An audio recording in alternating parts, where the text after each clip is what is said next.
Good morning बच्चों। उच्च शिक्षा विभाग मध्य प्रदेश शासन के e content for post graduation classes MSc chemistry में आप सभी का स्वागत है।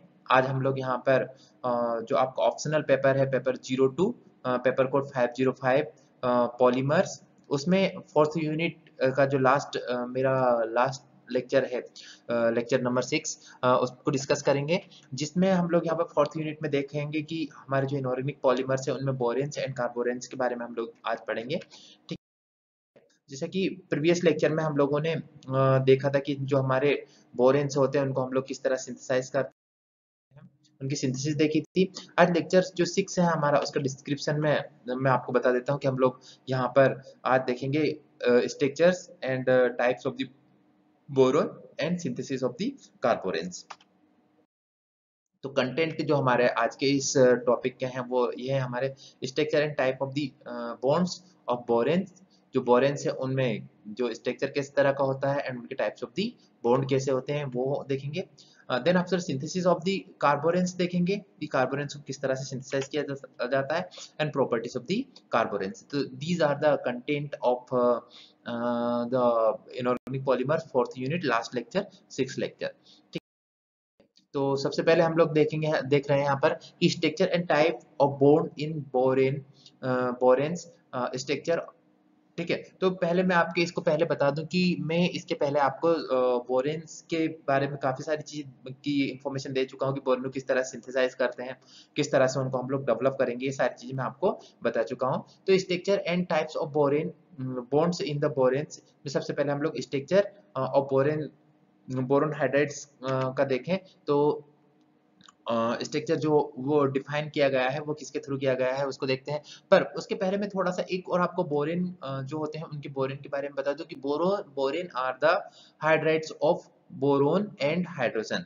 हाइड्रोजन और बोरोन की जो हाइड्राइड्स होते हैं उनको हम लोग बोरेन्स बोलते हैं। इस डेफिनेशन को मैंने पहले लेक्चर में भी आपको, जो 5th लेक्चर था मेरा प्रीवियस लेक्चर, उसमें भी आपके साथ में मैंने इसको डिस्कस किया था। तो आप को अभी तक बिल्कुल क्लियर होगा कि बोरेन्स हमारे क्या है, हम लोग उनको किस तरह से सिंथेसाइज करते हैं। ठीक है, तो अगर मैं आप लोगों से बोलूं कि भाई हमें स्ट्रक्चर की बात करनी है तो इट इज वेरी इंपॉर्टेंट, जहां से आपके बहुत सारे कॉन्सेप्ट क्लियर होंगे कि जो बोरेन्स हमारे क्या होते हैं। The structure of boron hydride have been determined by X ray diffraction, electron diffraction and nuclear magnetic resonance. तो आप सभी थर्ड सेमेस्टर में हैं, इसलिए अभी तक आप इन सभी टर्म्स से बहुत ज्यादा इंट्रोड्यूस हो चुके होंगे, क्योंकि आपने एक्स-रे डिफ्रेक्शन भी पढ़ा होगा, या फिर आप फोर्थ सेमेस्टर में जब आएंगे तो सॉलिड स्टेट में भी आपने एक्सरे डिफ्रेक्शन का नाम सुना होगा। वहां पर भी आप एक्सरे डिफ्रेक्शन देखेंगे, वही अपना जो n lambda equals to 2d sine theta होता है, ब्रेग इक्वेशन, उसी के थ्रू एक्सरे डिफ्रेक्शन जो प्रिंसिपल होता है वो काम करता है, उसको देखेंगे। इलेक्ट्रॉन डिफ्रेक्शन देखेंगे and nuclear magnetic resonance, NMR के थ्रू हम लोगों ने किस तरह से करते हैं, ये सारी चीजें आप लोगों को पता होगी। तो इनके थ्रू सबसे पहले जो बोरोन हाइड्राइड्स होते हैं उनको इंटरप्रेट किया गया कि भाई बोरोन हाइड्राइड्स हैं क्या। तो हाइड्रोजन ब्रीज स्ट्रक्चर्स क्या होता है बोरोन हाइड्राइड का, उसको हम लोग देखते हैं। Electron diffraction study have shown that diborane have boron bridge structure as shown in the figure. इस फिगर में जैसा बताया गया है, ऐसा जो आपका बोरोन हाइड्राइड स्ट्रक्चर दिखता है। इस स्ट्रक्चर में आपको यहाँ पर एक डिफाइन किया गया है कि भाई अगर आपका जो कंपाउंड है, उस कंपाउंड जो B2S6 है, B2S6 इज डाई डाइबोरेन, है ना ना, it is a dimer of BH3 का डाइमर होता है। तो इसमें आपको देख रहे हैं आप कि बोरोन है और बोरोन के साथ में, एक बोरोन के साथ में 4 हाइड्रोजन जुड़े हुए हैं। बट जो यहाँ पर जो एक जो बोरोन है उस बोरोन के साथ में HT, उसे हमने टर्मिनल हाइड्रोजन बोला है इसलिए उसके साथ में T लगाया है। HT की जो बॉन्ड लेंथ है 119 पिकोमीटर है, while द बॉन्ड एंगल है जो ब्रीज वाले हाइड्रोजन हैं, उन ब्रीज्ड हाइड्रोजन जिनको हमने HB लिखा है, उन की जो बॉन्ड लेंथ है 134 पिकोमीटर है। तो आप दोनों से डिफरेंशिएट कर सकते हैं कि बॉन्ड लेंथ इसकी 119 पिकोमीटर है, उसकी 134 पिकोमीटर है। ऐसा क्यों है, दोनों में क्या डिफरेंस हो गया कि भाई दोनों की जो बॉन्ड लेंथ है वो डिफर कर रही है।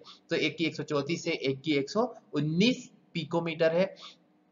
तो these bond length is differ in the bond angle manner। तो जो बॉन्ड लेंथ है आपकी ये डिफर है, ठीक है। ऐसा कि ऐसा सेम आपको जो सेकंड वाला बोरोन दिख रहा है उसके साथ में भी उसकी बॉन्ड एंगल और उसकी बॉन्ड लेंथ सेम आपको डिफाइन होगी, ठीक है। तो यहाँ पे आपको दो तरह के बॉन्ड दिख रहे हैं, एक टर्मिनल बॉन्ड दिख रहा है और एक ब्रिज बॉन्ड दिख रहा है। तो ये इस फिगर से क्लियर हो जा रहा है कि भाई एक बोरोन के साथ में चार हाइड्रोजन कैसे जुड़ सकते हैं। बोरोन के साथ में तो बोरोन के पास में तो सिर्फ तीन ही इलेक्ट्रॉन्स हैं, तो तीन इलेक्ट्रॉन के साथ में तीन के साथ में वो डिलोकलाइज होकर के तीन के साथ में तीन कोवेलेंट बॉन्ड बना सकता है। बट यहाँ पर तो आपके फोर बॉन्ड बन रहा है ना। तो जो ये डैश डैश डैश डैश से ब्रीजिंग बॉन्ड बताया है, ये डिलोकलाइज बॉन्ड होता है। इट्स मीन एक बार एक हाइड्रोजन के साथ में बोरोन बॉन्ड बना के रखेगा, फिर दूसरे के साथ में दूसरी बार बना के रखेगा। चलो थोड़ा डिटेल में हम लोग इसको नेक्स्ट स्लाइड पे देखेंगे। In this structure two boron atom and four terminal hydrogen atoms Ht atoms lie in the same plane, while the two bridge hydrogen atom Hb lies centralized above and below the plane and prevent rotation between two boron atom। Very important point and very important concept is that आप लोग यहाँ पे देखें कि जब आपका जो borane है B2S6 है, B2S6 डाइबोरेन है, इस डाइबोरेन में आप लोग देख रहे होंगे कि जो टर्मिनल हाइड्रोजन से हैं वो टर्मिनल हाइड्रोजन से ऑन दी प्लेन है, ये प्लेन के ऊपर है। जो HT हमने चारों बताया था और जिनकी बॉन्ड लेंथ मैंने 119 पिकोमीटर बताई थी, वो सारे चारों कहां पर हैं, ऑन द प्लेन है। जबकि जो ब्रीज बॉन्ड है, जो ब्रीज हाइड्रोजन है, जो दो ब्रीज हाइड्रोजन है, वो दो ब्रीज हाइड्रोजन एक डैश डैश डैश लाइन से जो मैंने शो किया है वो बिलो द प्लेन है, और एक जो सॉलिड लाइन से मैंने शो किया है वो अबव द प्लेन है। तो you guys understood very clear कि ये जो बॉन्ड होते हैं सारे एक प्लेन में नहीं होते हैं। ये जो सारे हाइड्रोजन है B2S6 के एक प्लेन में नहीं होते हैं। इसमें से जो दो dash dash dash dash line से हम लोगों ने बिलो द प्लेन है, जबकि जो सॉलिड लाइन से हम लोगों ने किया कहां पर है, अबव द प्लेन है। तो on this basis you can explain the nature of the bonding of B2S6 कि भाई कितने तरह के बॉन्ड होंगे और कौन सा बॉन्ड हमारा कहां पर प्रेजेंट होगा। तो nature of bond in hydrogen hydrogen bridged, जो हाइड्रोजन ब्रीज्ड है उनमें उनका नेचर कैसा होगा, तो देखते हैं हम लोग। Each boron atom is sp3 hybridized to form 4 sp3 hybridized orbital, out of which the 3 hybrid orbitals are singly filled and the fourth is empty। तो हमें पता ही है कि हमने आपको क्या बोला कि इलेक्ट्रॉनिक कॉन्फ़िगरेशन की अगर आप लोग बात करेंगे किसकी, बोरोन की, तो बोरोन जो बोरोन है आपका उसका एटॉमिक नंबर 5 होता है, electronic configuration 1s2 2s2 2p1 होगा। And in the hybridisation only outer most shell orbitals are participate. Inner most shell के ऑर्बिटल्स आपके कभी पार्टिसिपेट नहीं करते हैं। तो आउटर मोस्ट सेल के ऑर्बिटल जब उसमें पार्टिसिपेट कर रहे हैं, तो आउटर मोस्ट सेल के जो ऑर्बिटल पार्टिसिपेट कर रहे हैं उन आउटर मोस्ट सेल के ऑर्बिटल्स की पार्टिसिपेटिंग की वजह से क्या हो रहा है, आपका जो कंपाउंड है उस कंपाउंड में क्या हो रहा है, आपका जो कंपाउंड है उस कंपाउंड में एक p ऑर्बिटल खाली रह जा रहा है, वैकेंट रह जा रहा है, और वो वैकेंट p ऑर्बिटल की वजह से ये इलेक्ट्रॉन डेफिशिएट होते हैं। Just like you can see here 1s2 2s2 and 2p1, but in the hybridization only outer cells orbitals are participating। तो आप लोग देख सकते हैं कि भाई बोरोन एटम्स ग्राउंड स्टेट में क्या होंगे, 2s में 2 होंगे एंड 2p में 1 होगा। बोरोन एटम्स एक्साइटेड स्टेट में क्या हो जाएगा, 2s2 एंड 2p2 हो जाएंगे। तो इस वजह से आपका जो हाइब्रिडाइजेशन है वो कौन सा हो गया, sp3 हो गया। कि बोरोन के तीनों ऑर्बिटल पार्टिसिपेट तो कर रहे हैं, बट एक खाली वाला भी पार्टिसिपेट कर रहा है। ओके, तो इसलिए इसमें जो संकरण होता है कौन सा होता है आपका, sp3 होता है। Now singly filled sp3 hybridized orbital of boron atom and the empty sp3 hybridized orbital of another boron atom overlap with the singly filled 1s orbital of Hb atom to form a delocalized molecular orbital which contain 2 electrons and 3 nuclei। तो इस तरह से आप लोगों ने देखा कि एक बोरोन जो होता है उसका एक वैकेंट p जो होता है वो हाइड्रोजन के साथ में ओवरलैप करता है। दूसरा जो होता है वो उसका टर्मिनल ब्रिज जो बनाता है उसमें Hb के एटम के साथ में करता है, और इस तरह से वो कितना 3 एटम्स और उनके बीच में कितने इलेक्ट्रॉन्स, 2 इलेक्ट्रॉन सिस्टम क्रिएट करता है। तो the delocalised molecules orbital is called 3 centered 2 electron 3c 2e molecular orbital। तो हम लोग इसीलिए उसको क्यों, क्योंकि जैसे स्ट्रक्चर में आप लोगों ने देखा है कि 3 एटम है और 3 एटम के बीच में सिर्फ 2 इलेक्ट्रॉन्स हैं, और वो 2 इलेक्ट्रॉन्स की वजह से क्या हो रहा है, बॉन्ड फॉर्मेशन हो रहा है और बॉन्ड का डीलोकलाइजेशन हो रहा है। So due to these two electrons, the bond delocalize from one center to another center, और ये होने की वजह से हमारा जो मॉलिक्यूल बनता है उसमें हम लोग बोलते हैं कि डीलोकलाइज जो इलेक्ट्रॉन मॉलिक्यूल है हमारा, उसमें 3 सेंटर्ड 2 इलेक्ट्रॉन होता है, उसको 3C2E बॉन्ड हम लोग बोलते हैं। Similarly another 3 centred 2 electron 3C2E bond is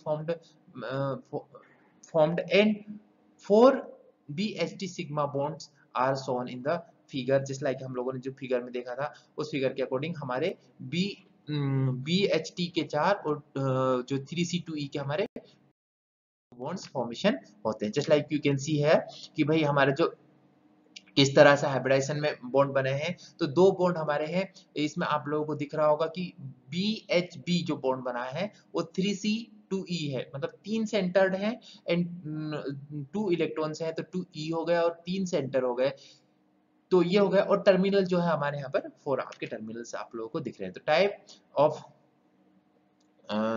type of bonds in higher boranes, तो ये तो आपने नॉर्मल जो आपका डाइबोरिन था उसमें हमने देखा कि भैया जो हाइब्रिडाइजेशन है वो हाइब्रिडाइजेशन हमारा कैसा हुआ है, उस हाइब्रिडाइजेशन को हम लोगों ने समझा कि भाई जो हाइब्रिडाइजेशन है वो हाइब्रिडाइजेशन हमारा कैसा है, और फिर हाइब्रिडाइजेशन को समझने के बाद में, संकरण को समझने के बाद में हम लोगों ने उसमें देखा कि कितने सेंटर के बीच में कितने इलेक्ट्रॉन्स जो है हमारे वो पार्टिसिपेट कर रहे हैं, तो उसको देखा। अब हम लोग अगर हमारे जो हायर बोरेन्स है उनकी बात करें, उन हायर बोरेन्स में अगर हम लोग देखें कि जो हमारे हायर बोरेन्स है उन हायर बोरेन्स में जो टाइप्स ऑफ द बॉन्ड्स होंगे वो कैसे होंगे, तो चलो हम लोग देखते हैं एक एक करके। यहाँ पर सबसे पहले टर्मिनल 2C2EBH बॉन्ड, टर्मिनल से indicates it is that it is bond is of the terminal.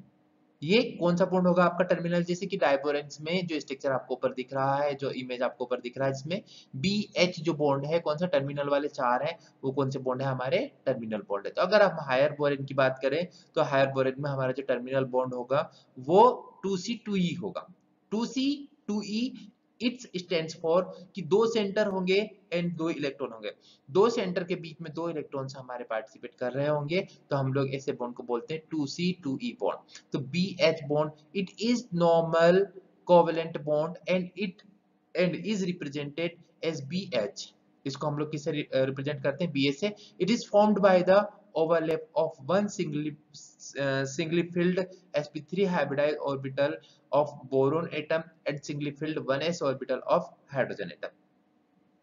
हमें पता है कि ये कैसे बना होगा, तो अगर हम लोग बोलें कि हमारा जो बोरोन है उस बोरोन का sp3 हाइब्रिडाइज्ड जो ऑर्बिटल है उसका सिंगली फिल्ड ऑर्बिटल एंड जो हमारा हाइड्रोजन है उसका सिंगली फिल्ड ऑर्बिटल, इन दोनों के सिंगली फिल्ड ऑर्बिटल की ओवरलैपिंग से हमारा बॉन्ड बना हुआ है। ठीक है, अब अगर हम लोग डायरेक्ट 2C2E बॉन्ड देखते हैं तो भाई ये कौन सा बॉन्ड था हमारा, ये था हमारा 2C2E बॉन्ड टर्मिनल। अगर मैं आपसे बात करूं कि डायरेक्ट 2C2E बॉन्ड मतलब बोरोन बोरोन के बीच में अगर कोई बॉन्ड बनता है तो हम लोग हमारा कौन सा बॉन्ड होगा, वो डायरेक्ट 2C2E बॉन्ड होगा। ये कैसे बनता है चलो हम लोग देखते हैं। तो it links to boron atom and is represented as BB। ये हमेशा 2 बोरोन एटम से लिंक्ड होगा and it is formed by the overlap of one single filled sp3 hybrid orbital of one boron atom with the single filled sp3 hybrid orbital of the other boron atom। तो sp3 hybridise का एक boron का एक sp3 hybridise orbital और दूसरा sp3 hybridise orbital, दोनों की overlapping से ये हमारा बॉन्ड बनता है direct 2C2EBB bond. 2C2EBB bond it's mean 2C 2 centred, 2E 2 electron. 2C2E stands for the 2 centered 2 electron bond and ये जो बॉन्ड बना है हमारा ये sp3 हाइब्रिडाइज जो ऑर्बिटल्स हैं उन ऑर्बिटल्स की वजह से बना हुआ है। तो यहाँ पर आप लोग देख रहे हैं कि हमारा डायरेक्ट BB बॉन्ड कैसे फॉर्मेशन होता है। Now we are discussing about the bridging 3C 2E या BHB बॉन्ड। BHB बॉन्ड जिसे हम लोगों ने ब्रिज बॉन्ड बोला था, वो कैसे बना है उसको हम लोग देखते हैं। तो इसमें आप लोग देखेंगे कि जो हमारा 3C2E, 3C2E stands for the three centered two electron system. It links two boron atom and one hydrogen atom. इसमें क्या है कि दो बोरोन एटम लिंक्ड हैं एक हाइड्रोजन एटम से together and it's represented at BHB. It's formed by the singly filled sp3 hybridized orbital of one boron atom, empty sp3 hybridized orbital of another boron atom, and singly filled 1s orbital of hydrogen atom. अब ये जो bond बना है हमारा, ये कैसे कैसे बना है? तो सबसे पहले आप ध्यान दें कि लिखा क्या है, empty sp3 hybridized orbital, है ना। empty sp3 हाइब्रिडाइज्ड ऑर्बिटल, तो हम लोगों ने बोरोन का जब इलेक्ट्रॉनिक कॉन्फ़िगरेशन लिख रहे थे वहां पे मैंने आप लोगों से बोला था कि empty ऑर्बिटल है, ये जो empty ऑर्बिटल है मेरा, इस empty ऑर्बिटल के केस में जो बोरोन का जो एटम पार्टिसिपेट कर रहा है तो उसका empty एक ऑर्बिटल हाइड्रोजन के एक फिल्ड सिंगली फिल्ड ऑर्बिटल के साथ में, और दूसरा बोरोन का एटम दूसरे हाइड्रोजन के उसी हाइड्रोजन के सिंगली फिल्ड ऑर्बिटल के साथ में ओवरलैपिंग करके इस बॉन्ड को फॉर्मेशन करता है, जिसे हम लोगों ने 3C2E बॉन्ड बोला। और 3C2E बॉन्ड जो हमारा होता है उसे हम लोग ब्रिजिंग बॉन्ड भी बोलते हैं। Next one is a 3C2E BBB bond, triple B. It is link 3 boron atom in the and is represented as in the form just it's a hybridized structure in which explain the sp3 boron 1 sp3 boron atom, second sp3 boron atom and third sp3 boron atom। ये तीनों के जो filled sp3 orbitals हैं वो एक दूसरे को overlap करके इस तरह का एक पॉजिटिव एरिया क्रिएट करते हैं, and the second lobe will be negative. जो इनका पॉजिटिव क्राइटेरिया एरिया है वो पॉजिटिव हो गया, और सेकंड जो लोब है वो कैसा हो जाएगा, इनका नेगेटिव हो जाएगा। इट्स मीन कि जो BBB बॉन्ड है इसमें 3C2E बॉन्ड है, 3C2E bond 3 centred and 2 electron bond. तो 3 सेंटर्ड 2 इलेक्ट्रॉन जो बॉन्ड है आपका, इस बॉन्ड के अकॉर्डिंग आप अगर देखेंगे तो जो आपका 3C2E बॉन्ड है उसमें अगर आप जब देख रहे हैं तो आपके जो इलेक्ट्रॉन्स है वो इलेक्ट्रॉन्स का जो पॉजिटिव चार्ज है वो कहां पर एक्यूमुलेशन ज्यादा हो रहा है, सेंटर में। तो यहाँ पर आप लोग बोल सकते हैं कि इस तरह का जो बॉन्ड होगा हमारा, उसमें जो BBB 3C2E बॉन्ड है उसमें जो हमारे पॉजिटिव जो सेंटर होगा वो पॉजिटिवली चार्ज्ड लाइक होगा। बट आप लोग एक बात यहाँ पर ध्यान रखें कि आपको नेक्स्ट जो दिख रहा है स्ट्रक्चर, उसमें आप ऐसा ना सोचे कि बीच में जहाँ पे जुड़े हुए हैं वहां पे कोई एटम है, वहां पे कोई एटम नहीं है ना। It is only positive cloud, only positive cloud which is formed by the sp3 hybridized filled sp3 hybridized of the each 3 boron atoms। ठीक है, तो you can see here it is formed by the overlapping of 3 boron atom, sp3 hybridized orbital of 1 boron atom should be vacant while the remaining 2 sp3 should be singly filled। These 3 hybrid orbitals are situated at the 3 corner of an equatorial triangle। Since these bonds contain 2 electrons, each bond atom contributes 2/3 electrons for the formation of these bond। तो इसके base पर आप लोग इसको clarify कर सकते हैं कि किस तरह से बॉन्ड आपका बना है। और एक 3C2E बॉन्ड देखा था हमने कहां पर, BHB, जिसे हम लोगों ने ब्रिज बॉन्ड बोला था, और एक 3C2E 3 सेंटर्ड 2 इलेक्ट्रॉन बॉन्ड है वो कहां पर है हमारा, BBB में। Okay, bridging 2C2E BBB bond, ये ब्रिजिंग बॉन्ड है। वो कौन सा था आपका, वो ब्रिजिंग नहीं था, ठीक है। तो देखिए, it's link 3 boron atom and also known as boron bridge bond. Boron bridge bond, वो हाइड्रोजन ब्रिज बॉन्ड था BHB, ये आपका बोरोन ब्रिज बॉन्ड है, इसलिए इसको इस नाम से भी जाना जाता है। It's in that the 3C2E BBB bonds is formed by the overlapping of 2 sp3 hybrid orbital of 2 boron atom and 1 p orbital of third boron atom। It is very clear from the hybridization कि ये जो है ये आपका 3C2E bond है, ये 3C2E bond जो आपका फॉर्मेशन हुआ है, इस बॉन्ड में भी आपका जो ऑर्बिटल बना है, उस ऑर्बिटल जो स्ट्रक्चर बना है, उस स्ट्रक्चर में आप इलेक्ट्रॉन डेफिशिएंसी शो हो रही है। तो इलेक्ट्रॉन डेफिशिएंसी शो होने का मेन कारण क्या है, मेन रीजन क्या है कि अनहाइब्रिडाइज्ड जो ऑर्बिटल है, जो सॉरी हाइब्रिडाइज्ड जो ऑर्बिटल है, जो वैकेंट ऑर्बिटल है वो पार्टिसिपेट कर रहा है, वो पार्टिसिपेट कर रहा है। उसकी वजह से आपका जो वैकेंट पी का जो वैकेंट ऑर्बिटल था वो इलेक्ट्रॉन डेफिशिएंट बना हुआ है, इसलिए वजह से जो 3C2E बॉन्ड है वो भी आपके इलेक्ट्रॉन डेफिशिएंट बॉन्ड होंगे। And we can look here about the this type of the bridging. आप देख पा रहे हैं कि एक बोरोन का sp3, दूसरे बोरोन का sp3 एंड तीसरे बोरोन का भी sp3 पर कौन सा, वैकेंट वाला। अब आप यहाँ पे देख रहे हैं कि भाई एक का sp3 फील्ड, दूसरे का sp3 फील्ड और तीसरे का जो होगा वो कौन सा करेगा, एक के साथ में फील्ड वाला करेगा और दूसरे के साथ में वैकेंट वाला करेगा। तो ये जो बॉन्ड है आपका BBB बॉन्ड, ये है आपका 3C2E bond. This is also we can write in the form just like looking a breeze। तो इस फॉर्म में भी आप इसको बता सकते हैं और आपको बहुत जगह पर इस तरह का भी ये देखने को मिलता है। It is the about all thing of the borons, sorry boranes। अब हम लोग देखेंगे कार्बोरेंस। It is the last topic of your fourth unit inorganic polymers की। ठीक है, तो कार्बोरेंस हमारे क्या हैं उनको देखते हैं, फिर उनकी सिंथेसिस देखते हैं और सिंथेसिस के बाद में उनका नोमेनक्लेचर और सारी चीजें हम लोग देखते हैं। चलो स्टार्ट करते हैं हम लोग। Carboranes, carboranes are mixed hybrid of carbon and boron having carbon atom and boron atom in an electron deficient skeletal framework। तो आप लोग देख रहे हैं कि कार्बन एंड जो बोरोन है आपके, सॉरी कार्बोरेंस जो है वो कार्बन एंड हाइड्रोजन और बोरोन के मिक्स्ड मॉलिक्यूल्स हैं, उनमें जो इलेक्ट्रॉन डेफिशिएंसी है, जो इलेक्ट्रॉन डेफिशिएंस होंगे। तो टाइप्स ऑफ द कार्बोरेंस देखें हम लोग, तो the carboranes are following types. First one closo carboranes and second one nido carboranes. Closo word use for the close and nido word use for the next. Closo मतलब बंद, packed, और Nido मतलब घोंसला। तो ये क्लोजो कार्बोरेंस होंगे हमारे एंड नीडो कार्बोरेंस, टू टाइप्स के हमारे कार्बोरेंस है।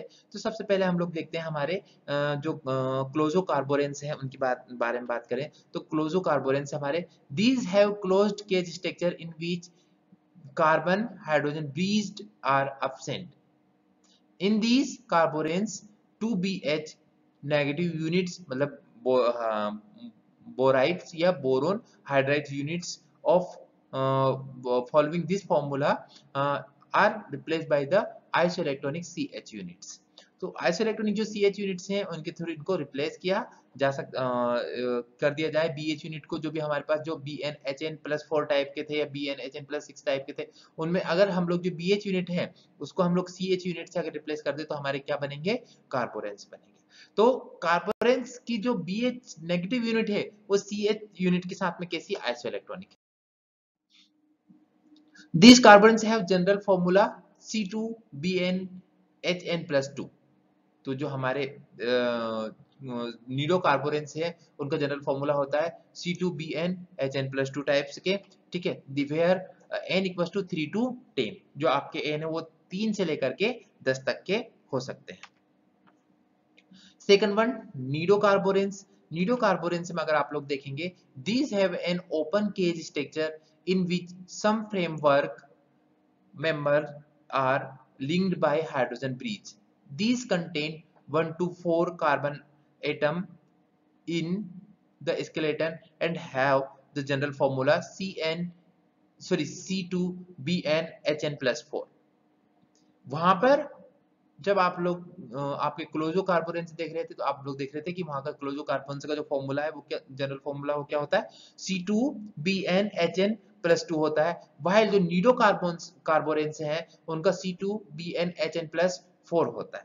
तो वहां पर जो आपके जो n की वैल्यू थी वो 3 to 10 थी यहाँ पर n की वैल्यू आपकी डिफर होगी। The following rules are used in the next is the nomenclature of the carborans।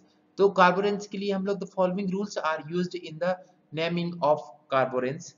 कौन कौन से रूल हैं? फर्स्ट रूल देखें आप लोग, the first of all gives position and number of carbon atom, then the type of boron, closo or nido, and finally the name of the boron from which carboron is derived. The number of hydrogen atom are then written in the bracket. सबसे पहले आपको क्या करना है? Position देना है, first position देना है, फिर कार्बन, आपको carbon atom and carbon atom का नंबर देना है, फिर आपको बोरेन को डिफाइन करना है, क्लोजो है नीडो है, जिसको आप लोग C2H C2BN H+2 या फिर H+4 के जो फॉर्मूले थे उससे आप लोग डिसाइड करोगे।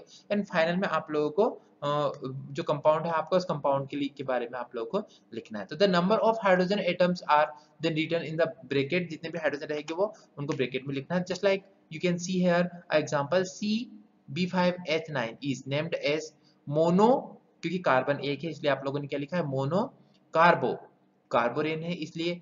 फिर आपको डिसाइड किया आपने कि कौन सा है BNH, मतलब कौन सा फॉर्मूला शो कर रहा है, तो नीडो वाला शो कर रहा है, इसलिए हम लोग उसको क्या बोलेंगे? नीडो। एंड आपके हेक्साबोरेन कितने बोरेन है आपके? हेक्साबोरेन है इसलिए आप लोगों ने हेक्साबोरेन लिखे। हाइड्रोजन कितने हैं आपके? 9 हाइड्रोजन है, इसलिए आप लोग उसको क्या लिखोगे? 9। ठीक है। Next one example is 3 isomer of C2B10H12 are named as, first one 1,2 deca carbocloso dodeca कार्बोरेंस 12, क्योंकि 12 है। ठीक है। क्लोजो है इसलिए क्लोजो को यूज करोगे। ठीक है। 1,2 डेका कार्बो क्लोजो दो डेका कार्बोरेंस 12। सेकंड वन 1,7 डेका कार्बो क्लोजो दो Deka कार्बोरेंस 12। 1,2 and 1,7 is the isomers, and 1,12 दो डेका कार्बो क्लोजो दो डेका कार्बोरेंस 12। तो ये आइसोमर्स हैं कि भाई पहली पोजीशन 1,2 हो गई, दूसरी पोजीशन 1,7 हो गई और तीसरी पोजीशन आपकी 1,12 होगी। जैसा कि आप लोग बेंजीन के केस में देखते हैं कि भाई जब ऑर्गेनिक बेंजीन की बात करते हैं तो वहां पर आप लोग देखते हैं कि आपका जो पॉलीमर है, सॉरी जो बेंजीन है उसमें ऑर्थो मेटा पैरा पोजीशंस होती है। ऐसे ही यहाँ पर भी आप लोग इनको डिफाइन कर सकते हैं। तो ये आपका नोमेनक्लेचर था। Preparation of the carboranes, smaller nido carboranes की प्रिपरेशन देखेंगे हम लोग, फिर हम लोग जो लार्ज हमारे कार्बोरेंस है उनकी प्रिपरेशन देखेंगे। तो smaller nido carboranes are usually prepared by reaction of a borane with an acetylene under mild conditions. Mild conditions by first one by reacting a boron with an acetylene, acetylene के साथ में अगर आप reaction करवाते हैं boranes की तो भी आपको क्या मिलते हैं? आपके कार्बोरेंस मिलते हैं। B5H9 and C2H2 react together at 250 degree centigrade to give 2,3C2B4H10 nidocarborans together with methyl derivative of CB5H9. B4H10, B5H9 and B5H11 boron are most commonly used in the synthesis of smaller carborans. तो smaller carborans की जब synthesis की बात आती है तो हम लोग इनके को यूज करते हैं। ठीक है। 1,4 dicarbonidohexaboranes 7 is prepared as follow। B4H10 की रिएक्शन अगर हमारे पास जो B4H10 है टेट्रा बोरेन हाइड्राइड है, उसकी रिएक्शन अगर हम एसिटाइलिन से करवाते हैं 50 डिग्री सेंटीग्रेड पे तो हमको C2B3H7 मिलता है। ठीक है। C2B3H7 it is the analogous of C2B5H7।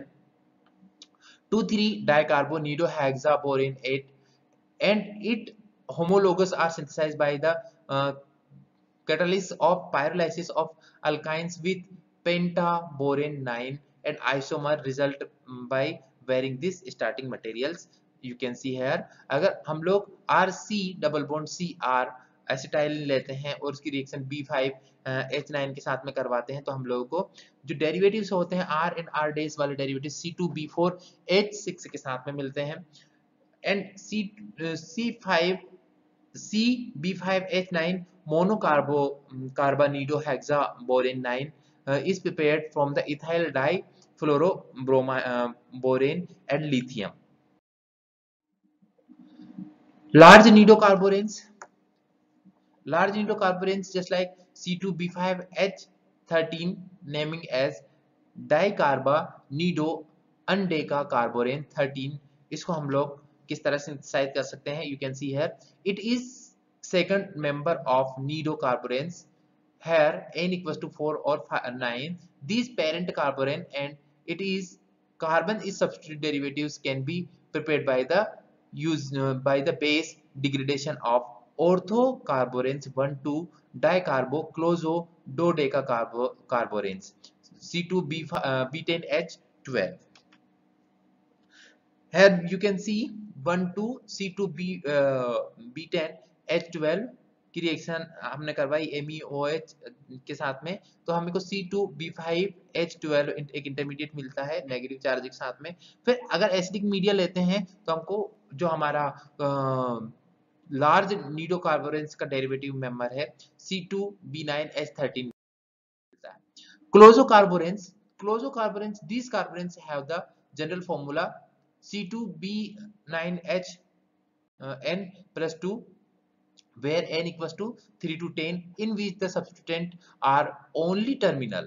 These are the isoelectronic with BnHn-2 ions and have the same closed polyhedral structure with one hydrogen atom bonded to each carbon atom and boron atom. No bridging hydrogen atom are present in C2Bn skeleton. C2Bn skeleton में कोई भी आपको bridging hydrogen bond नहीं मिलेगा। तो these may be considered in the three groups. First group small जिसमें हम लोग n की वैल्यू 3 to 5 हो सकती है, B large जिसमें n की वैल्यू 6 to 9 हो सकती है and C dicarboclozododecarboranes। तो 3 क्लास में हम लोग इनको क्लासिफाइड कर सकते हैं, जिसमें पहली क्लास जो हमारी है वो स्मॉल है जिसमें n की वैल्यू 3 to 5 है, B की वैल्यू 6 to 9 है एंड C की वैल्यू हमारी जो है वो डाइकार्बोक्लोजो है। ठीक है। The smaller carboranes can be prepared C2 can be prepared as and these are known as C2BnHn+2 where n equals to 3 to 5. This can be prepared by heating or passing silent electrical discharge through a mixture of C2H2 and either diborane and pentaboranes. तो you guys are known very well कि किस तरह से diborane and पेंटाबोरेन्स हम के through हम लोग इनको सिंथेसाइज कर सकते हैं। You can see here B2H6 plus C2H2 electrical discharge 15 C2B3H5 plus other derivative is 16 C2B4H6 plus 24 C2B5H7 and other methyl derivatives will be obtained by electrical discharge method in the carboranes.